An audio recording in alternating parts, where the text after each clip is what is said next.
Hello, everybody. I'm glad to have you on today's episode of Star Wars Nerds and Geeks. It's been a while since the last episode, and as some of you may know, that is partly because I've had to remake this video multiple times because it was simply not good at all. But if you're listening to all this now, that means I finally got it good after all that work. So, round of applause. Thank you. But anyways, today we are going to be talking about Rogue One, a Star Wars story. Boom, boom, boom. Dramatic pause. But anyways, Rogue One, a Star Wars story. Let's talk about the cons. So, number one, I forgot to talk about this when I was talking about Solo, a Star Wars story. But with both of these Star Wars stories, they're lacking one thing that we've come to expect in all Star Wars movies. At the very beginning, you know it's a Star Wars story when you're sitting in the theater, and you're watching it, and you see the Lucasfilm banner flash by, and it pauses, and it goes, boom,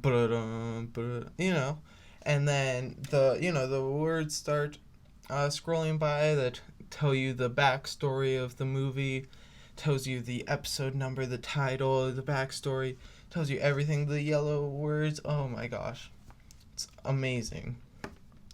But some of you, most of you, a lot of you may have noticed it wasn't there. It was completely lacking in the two Star Wars stories. And yes, this does make them separate from the rest of the movies, but I'm not sure if that's really a good thing. We know that separates them from the rest of the saga, so yippee, we know they're not part of the saga, but it also makes it kind of feel not like a Star Wars movie. If there's one thing we don't like about Star Wars movies, is when they don't feel like a Star Wars movie, if that made any sense. Matter of fact, I said that and it barely makes any sense to me. But anyways, the second thing that I noticed about Rogue One was how many different planets they went to. I mean, just to name a few, they were at Scarif, they were at Eodu, they were at Yavin 4, and a whole bunch of other places. It just gets overwhelming, you know? There's only so much you can pay attention to. I mean, there's a reason that in the original Star Wars movies, they barely went to any planets at all. In fact, in the entire Star Wars saga, they barely go to any planets. They kind of keep it under wraps, you know? The amount of planets, there's only go to like 3 or so planets an episode, and that's to make it easier for you to follow, so that you don't get lost while watching the movie, because just all these different places, it gets overwhelming, and it's, like I said, it's hard to follow. But say in episode 4, you go to Tatooine, you fly over Alderaan, and then you go to Yavin. That's it. But in Rogue One, they were just everywhere. It was really hard to follow, and it made it rather hard to kind of get an attachment to any place. The only place that you really knew was Yavin 4, and the only place that they really made important was Scarif, so none of it was really easy to understand or follow from a viewer perspective. Hard to follow, confusing. That leads into my next point. See, maybe I was the only one, and maybe this might be because of who I am, but did anyone else find Cassian and Jyn Erso's relationship rather confusing? Hard to follow? Maybe I'm the only one, but the way I see it is they hated each other, they had no connection with each other. Suddenly, you're watching the movie, and a scene later, boom, They don't hate each other, I guess you could say. It's I just thought it was rather unexpected. Um, yeah, there's nothing too wrong with it. And you can see by this, I'm having to dig deep to find cons, but I just found that really confusing. So this next con took me a little while to find out. I was having trouble with thinking of the cons, and you guys should thank me because before I went back and changed all this, it took me like 5 minutes to explain to you that it was hard for me to think of this con. But now it took me like what, not even 30 seconds. So, what is this con? You see, why did everybody have to die? I understand. They're not in the original trilogy. They aren't mentioned at all in any other movie, so they couldn't be there. But I mean, you can think of some other creative ways for why they haven't been mentioned at all and why they've never been seen before. But killing them off, that's just the easy, lazy way to do it, I think. Because when you watch a movie, the director makes it so that you form attachments to all the main characters, so that you like them, so that you root for them, and that's what makes it an enjoyable movie. And you form these attachments. You like all these characters. You like everybody in there. You have your favorites, you have your least favorites, but you have a sort of attachment, special bond to everyone. Like I really like Cassian. I did not like him. I do not want him to die. But they killed off everybody, and that kind of leaves you with an empty feeling. Like, okay, so there's all these characters that I really like, and I really like it when they're together. That's what makes it really enjoyable, seeing them interact with each other. But now they're all dead, and I'll never be able to see any of that again. So, yeah, I feel like they could have done that in a better way, figured out a better explanation for why they've never been seen before. And so here we are, the final con that also leads into the pro. So some of you may have thought of this already, but major problem, major con is I don't know, CGI, is that the right word? Whatever you call it, the replication for all the characters that they wanted to add in there. For example, they wanted to add in Tarkin, they wanted to add in Leia, but those people are there. We aren't able to have them act for us. R.I.P.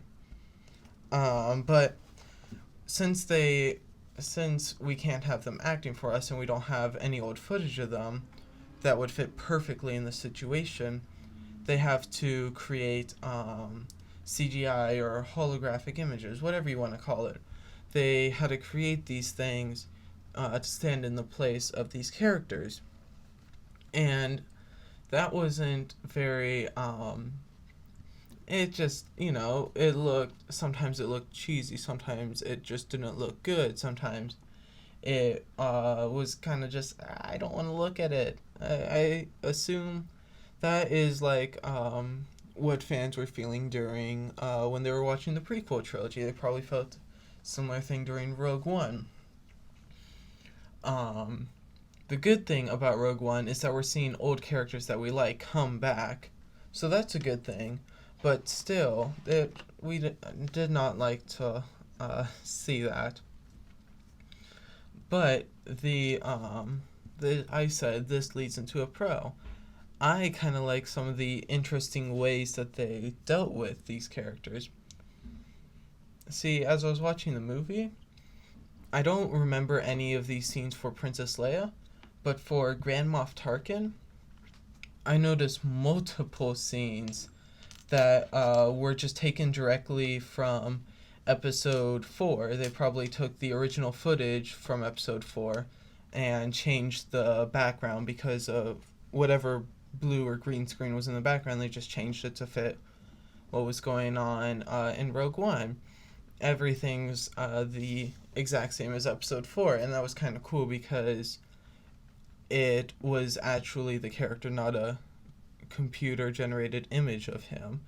It was kind of cool to like see the flashback of episode 4, and it was creative, so I like that. There wasn't any of that for Princess Leia, sadly, but there was some of that for a couple other characters during the end scene. Almost all of this is during the end scene.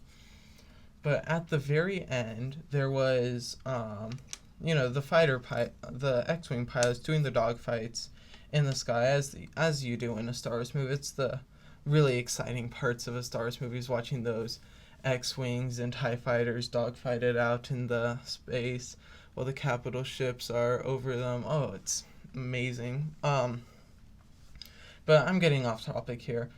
As you watch some of that, and you can see some similarities between scenes in that movie and scenes in episode 4, and that's because I am almost positive they have used scenes from episode 4 in Rogue One, and not only that, they also took some of the chatter from episode 4, the X-Wing pilot chatter, and they put it over into Rogue One to make it the Rogue One pilot chatter. I thought that was pretty cool, another flashback. And then we also got to see, like, say, Gold Leader. We got to see some footage of him that was also taken from episode 4. All that really exciting. And then one final thing, I thought it was really cool how we saw how Luke became in possession of Red 5, because we saw how Red 5 perished in that battle. That's it. So honestly, I thought it'd be harder to find pros for Rogue One, because I did not like Rogue One when I first saw it, but when I saw it a couple more times, I liked it a lot more, and I found a whole lot of pros to share. So number 1, the first thing I'm going to talk about is all the hidden references to, well, all of the Star Wars movies really, but mostly to episode 4. There were some of the, like, what I was talking about earlier, where like they actually took scene by scene from stuff, where they actually took like scenes from episode 4 that kind of referenced it. They talked about people in episode 4. They kind of told you how Bail went to Alderaan in episode 4. They showed you the Tantive 4 in episode 4 that came up in episode 4. They showed you, really, and I'm just scratching the surface here. There's not only that, there's a whole bunch of different, what do I say? There's a whole bunch of different, like, just subtle lines that are in reference to episode 4. I can remember, I will put some of those up on screen.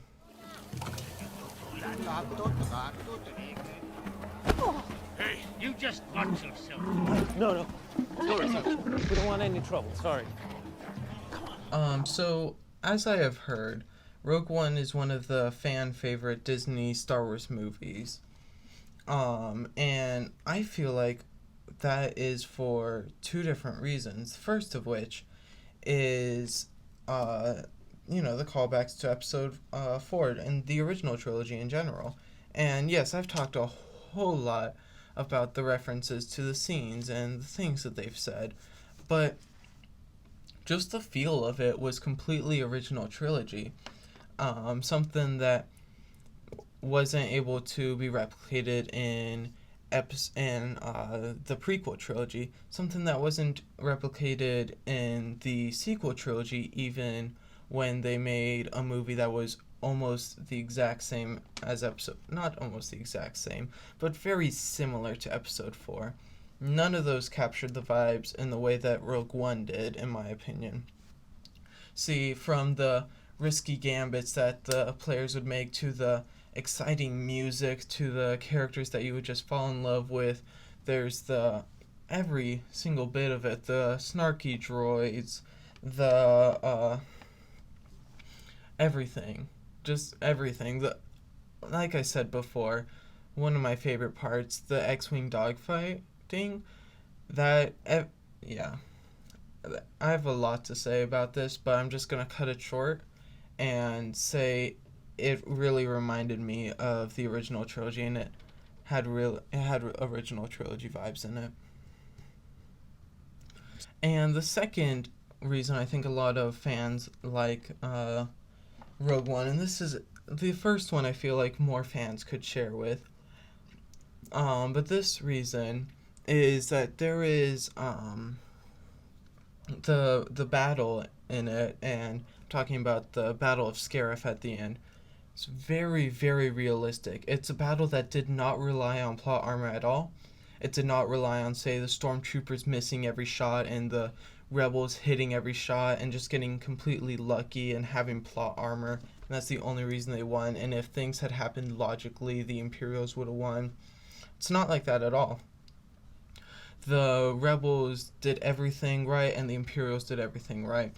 The rebels came down, they came down on a disguised ship, they created a diversion. They were able to get their Cassian, Jin, and K2SO, they were able to get them to where the Death Star plans would be. The people inside, they created a diversion. They brought all the stormtroopers out. All this is good. But then the actual fighting, again, very realistic. They were actually using barriers to defend themselves. They were just poking their heads out occasionally to shoot. The Imperial stormtroopers and shore troopers were also doing very similar things, protecting themselves, doing the best they could, and they weren't actually missing a lot of shots. And they were doing, everyone was doing what they could, doing the best they could, and it was all rather accurate. And I am no military tactician. I don't have a lot of experience in that. But comparing that to all the other battles I've seen in the movies, that just seems the most realistic, the most accurate, the best portrayal of what they should actually be doing tactically. And I feel like a lot of the more, I don't know what to describe them as, but those fans that pay attention to that sort of stuff, they would definitely appreciate that Disney took the time to make it a accurate battle that where the outcome makes sense and nothing is, or I say nothing, there's always plot armor, but very little is left down to plot armor. So another thing I wanted to talk about was the addition of the new troopers, and I was really excited about seeing new troopers for the Empire in Rogue One. And I'm not only talking about the Death Troopers, you know, those really expensive Death Troopers. I'm not only talking about them. Those are really awesome, but there's so many others that are equally as cool in their own ways. You have your shore troopers, which I thought was an interesting idea. You could say they're kind of like the Marines, maybe. I'm not sure exactly, but I think they're kind of like the Marines. And what else? You have your Death Troopers, like I said. You have your the new droids that they added in were kind of cool. And then there's the how do I say it? I think it's the Air Traffic Control Trooper. That's what I'm gonna call it. You know, the one that Jyn Erso took the suit of. I thought that was a cool addition. Okay, so only 2 pros left. I promise I'm almost done. I just have a lot of things to say. First, I wanted to say that I thought it was, I know I said earlier as a con that I didn't like that everyone died, but for the pro side of that, I thought it was pretty awesome that Disney was able to have everybody die in a memorial way, I guess you could say. How they made every single, how they like focused in on a character for like a minute or two before they died and then showed them dying, and it was meaningful and important. It contributed to the plot, and you know, they kind of sacrificed themselves or stuff like that. And I thought it was really good that they were able, if they had to kill them off, they killed every single character off in a good way, except for, you know, the all the nameless characters and the Empire characters, but that's how it always is. Alright, last pro. I really liked how Rogue One was able to show you, it was still, you know, the good versus the bad, Rebellion versus Empire, with Rebellion as good and Empire as bad, but I really liked how Rogue One was able to show you kind of the good parts of the Empire, but mostly what I liked how it was able to show you all the bad parts of the Rebellion. And a couple things a few examples of that would be how disorganized the rebels were at the very beginning of the war, or even partway through the war, just how disorganized they were, how there was no strong leadership, it was just complete chaos. And then also how partway through the movie, the rebel leaders were just like, hey Cassian, I want you to murder this guy in cold blood, this guy that we had kind of made an attachment to, which made the rebels kind of a bad guy. And I like that Rogue One was able to turn your perspectives on the rebels and make you think twice about whether or not they really were the good guys, without really making the whole movie about that. And that is the episode for today. But before I close off this episode, I just wanted to say really quickly that I'm going to be trying to post a little bit more frequently. I don't want to be like months in between each video, but I'm doing my best to post more frequently, I mean. But, as always, this is Star Wars Nerds and Geeks signing off. See you next time.